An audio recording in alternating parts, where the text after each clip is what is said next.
The Snow Walker's Son by Catherine Fisher. Published 1994 by Red Fox. Chapter 6. Short are the sails of a ship, dangerous the dark. By late afternoon the storm was on them. Icy rain pelted down, hurled like glinting spears into eyes and faces. Jessa was already drenched, although she and Thorkill sat in the bottom of the boat with a sheet of sailcloth around them. When the water began to lap their ankles, they had to move and help bail.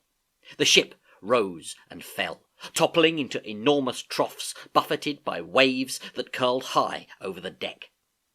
Through the spasms of rain and hail, Jessa could barely see the oarsmen clenched over their oars, or Helgi hanging half out of the prow, dripping with spray, yelling when they swerved too near the rocks.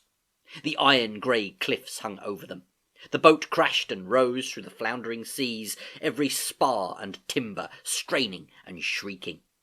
Sick and numb, Jessa flung water over the side. Time had gone. She had been doing this forever.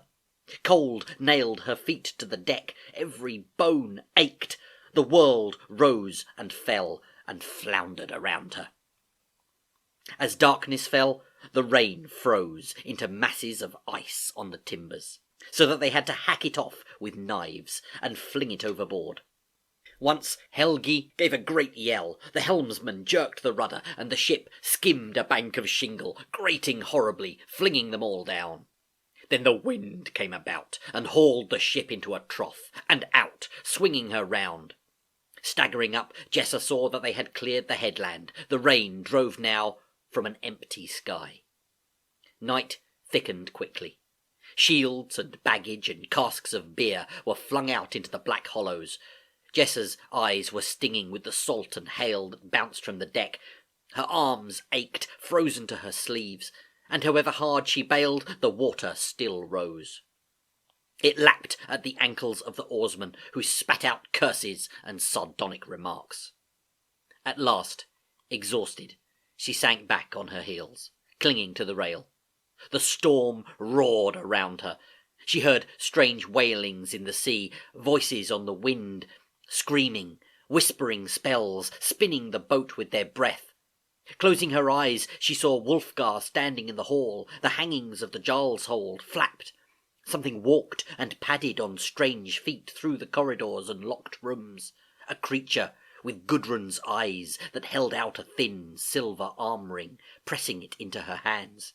She could feel it. She had it out of the bag where it had been hidden. It seemed to her that she turned to the sea, opened her numb fingers, and let the weight of it, the enormous weight, slide swiftly over the side. Then she lay down among the wet baggage. She was asleep when Helgi saw the harbour fire at Ost. In the morning, she wondered what was real and what was a dream. Ost was a filthy place, a squalid mess of huts and muddy pens, the people shifty-eyed and half-starved. Behind the settlement, the mountains, with their ice-white cliffs, plunged straight down into the fjord. The pastures were icebound most of the year, the animals lean and hollow-eyed. The chieftain was a small, greasy man who called Helgi Sir, and Thorkill and herself Lord and Lady, his greedy eyes always on their cloaks and amulets. Helgi stayed with them all the time, and the oarsmen kept together, starting no fights and wearing their weapons conspicuously. The Jarl's hold on this land was weakening as they travelled north. They were coming to wild country full of outlaws and hunted men. As the ship was being repaired, Jessa rummaged through her bag. "What are you looking for?" She hadn't heard Thorkill climb aboard behind her. He looked tired, and the fine stitchery of his coat was already soiled and stained. She closed the bag up. "The arm ring, Gudrun's. It's not here." "Do you mean it's been stolen?" "No," Jessa shrugged and half laughed. I think I threw it over the side after all. Last night. I suppose I must have been half asleep." He glared at her angrily. "Jessa, that was silver. We could have found a use for it." She shrugged. "I'm glad to get rid of it. I hardly thought I'd ever see you wearing her favours either. Are you going to sell yours, then?" His fingers ran over the smooth silver head. "Not yet." "You're keeping it?" "For now. It does no harm, does it?" I suppose not," she said uneasily, but she didn't tell him about the pedlar as she had meant to. They were glad to leave Ost, but as they entered the fjord and turned inland, the menace of Thraseshall was creeping nearer, and still the pedlar had not appeared. Jessa tried not to think about him. What if he had been in Gudrun's pay and tricked her? She was furious with herself. All morning they rowed up the still river, watching the jagged cliffs rise up on each side, scraped sheer by the retreating glacier. Thorkill sat silent, fingering his arm ring. The men, too, were morose and watchful. They only spoke in mutters. Helgi stood in the prow, his hand rubbing the great dragon's neck, rarely turning his head.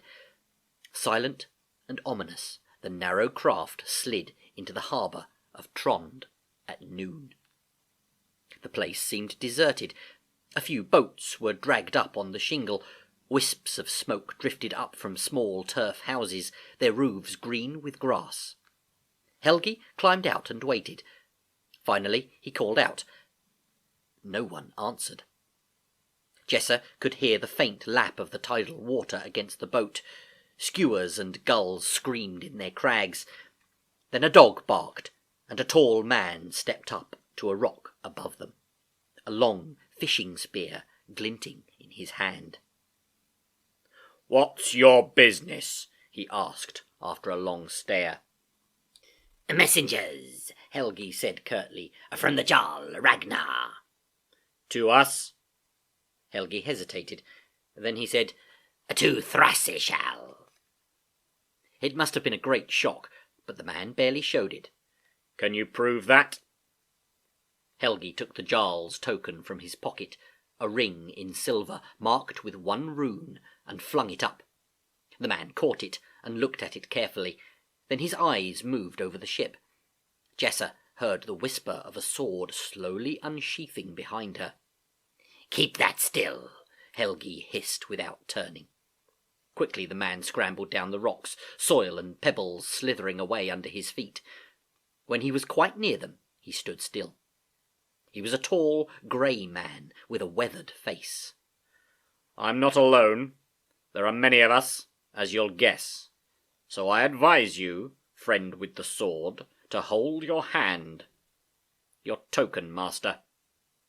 The silver ring was dropped into Helgi's hand. Steiner slammed his sword back in its sheath. "Now," the man said, "what do you want from us?"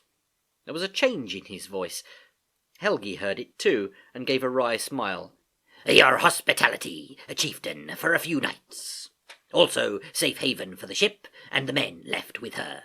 Most important, sledges, dogs, and if you have them, horses for those of us going on to the hall. This will all be paid for on our return." "Your return?" The man raised an eyebrow. "Master, you'll pay for it before you go. No one takes the road and returns." Suddenly he turned and shouted. Men seemed to spring up, a silent crop from the rocks. There were some young lads, but most were older, like their leader. Hard, coarse-looking men, but strong and probably handy, Jessa thought, with those axes and spears. They came down and stared at the strangers, especially Jessa and Thorkill. A few women leaned in the doors of the houses. "Come with me." The tall man led Jessa, Thorkill, and Helgi to a small hall, warm and dark inside, with a good fire blazing in the hearth. "Now," he said, sitting down, "dogs and sleds we have a-plenty, but the way you wish to take is far too treacherous for sleds. You'll need horses, and those are precious this far north." "But you have them?" "For the right price." As he spoke, a few other men came in. Warmed wine was served out by a thin woman with untidy hair. Jessa sipped hers thankfully. "My name is Sigmund. They call me Greycloak," the man added. "You are the chieftain?" The man looked at him over his cup. "Indeed no, we have no chieftains here, master. No one man better than the others. I am elected to speak. We still do that here." Helgi frowned. "The Jarl—" "Did I mention the Jarl?" Sigmund said at once, looking round with pretended surprise. The other men laughed. Helgi looked uneasy. "What price, then, for these horses?" "First, my duty as a host. This young lady must be looked after." He called one of the girls over and spoke to her quietly. Then she came up to Jessa. "Come with me," she said, with a shy smile. As she followed, Jessa saw Helgi's anxious look and grinned at him. Then the door closed between them. Warm water was wonderful after so long without it, and clean clothes made her feel 10 times better. The girl looked on curiously, fingering a brooch. "This is nice. Did you get it at the Jarl's Hold?" "No." "Is the Jarl's Hold splendid? And the snow walker, Gudrun, is she as evil as they say?" "Yes, she is," Jessa said absently as she laced her boots. "She's also very powerful. I'd be careful what you say, even here." "Oh, we are protected from her here." Jessa looked up. "Protected?" "Yes." The girl came and sat next to her on a bright tapestry stool. Her fingers picked absently at the stitches. "We knew you were coming." Jessa was astonished. Then she thought of the pedlar. "How did you know?" "Through the runes. And my father has given me a message for you. If you are really prisoners of those men, you and the boy, then you must tell me. We will release you." Jessa's mind was working quickly. "Has the pedlar arranged this?" The girl looked puzzled. "What pedlar?" "Never mind. How could you release us?" "The crew would be killed. No one would be surprised if they never went back. Long ships are often lost in storms, and no news ever comes out of Thrasishal. The Jarl would never know if you'd got there or not." It was all so sudden. Jessa thought for a while. The pedlar could never have got here before them, and if these people knew by the runes, that meant sorcery. "How do we know it's not a trap?" she said at last. "Why help us?" The girl shrugged. "Because of your father." Jessa got up and wandered over to the fire. So that was it. They were Wolfing's men. She thought about the promise she had made the pedlar, that stupid promise, and then about the black, monstrous building somewhere far out there in the snow. Not to have to go there, all that long journey. But he had seemed so sure, and Gudrun, would she really be fooled? "What do you mean you're protected here?" She turned quickly. "What protects you? Is it sorcery?" The girl's black eyes looked up at her. "The shamanka does it. When Gudrun looks at us here, she sees only mist. The shamanka knew you were coming." "Can I speak to her?" The girl thought, then nodded. "Very well. Tonight. I'll arrange it." "Good. And tell your father—" She paused. "That I thank him. But he must do nothing. Not yet." Again the girl nodded. "And you can keep the brooch too," Jessa said, "if you like."